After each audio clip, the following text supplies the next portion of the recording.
નમસ્કાર, border news કચ્છમાં આપનું સ્વાગત છે. સંસ્કાર નગરી વડોદરામાં અષાઢી બીજના પાવન પર્વ નિમિત્તે નીકળતી ભગવાન જગન્નાથજીની ભવ્ય રથયાત્રા દરમિયાન વડોદરા સોમિલ એસોસિએશન દ્વારા ભક્તોને અંદાજે 10,000 તુલસીના રોપાનું પ્રસાદી સ્વરૂપે વિતરણ કરવામાં આવ્યું હતું. ધાર્મિક આસ્થા સાથે પર્યાવરણ જાળવણીનો અનોખો સંદેશ આપતી આ સેવા પ્રવૃત્તિને નગરજનોએ ભારે ઉત્સાહ સાથે વધાવી લીધી હતી.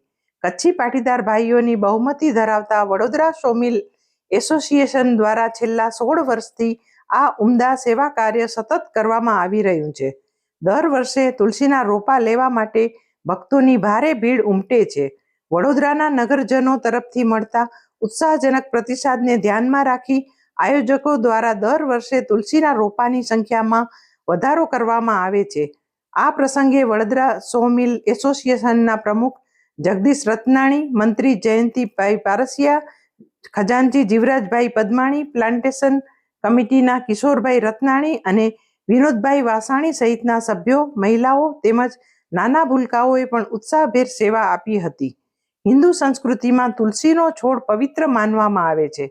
ધાર્મિક મહત્વ ઉપરાંત તુલસી ઔષધીય ગુણોથી પણ સમૃદ્ધ છે અને ઘર આંગણે હરિયાળી વધારવામાં મહત્વની ભૂમિકા ભજવે છે. એક ઘર એક તુલસીનો સંદેશ આપતી આવી પહેલ લોકોને વૃક્ષારોપણ અને પ્રકૃતિ સંરક્ષણ માટે પ્રેરણા આપે છે. આ સમગ્ર આયોજન માટે સંસ્થા દ્વારા અંદાજે 4 મહિના અગાઉથી જ તૈયારીઓ શરૂ કરવામાં આવે છે.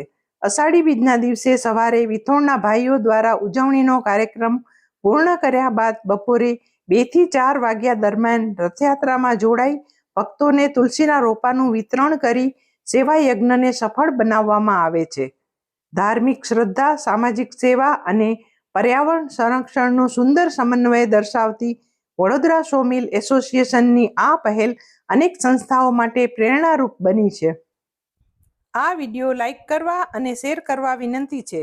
જો તમે હજુ સુધી આ ચેનલ સબસ્ક્રાઇબ ન કરી હોય તો આ ચેનલને સબસ્ક્રાઇબ કરી બેલ આઇકોન દબાવવા વિનંતી છે.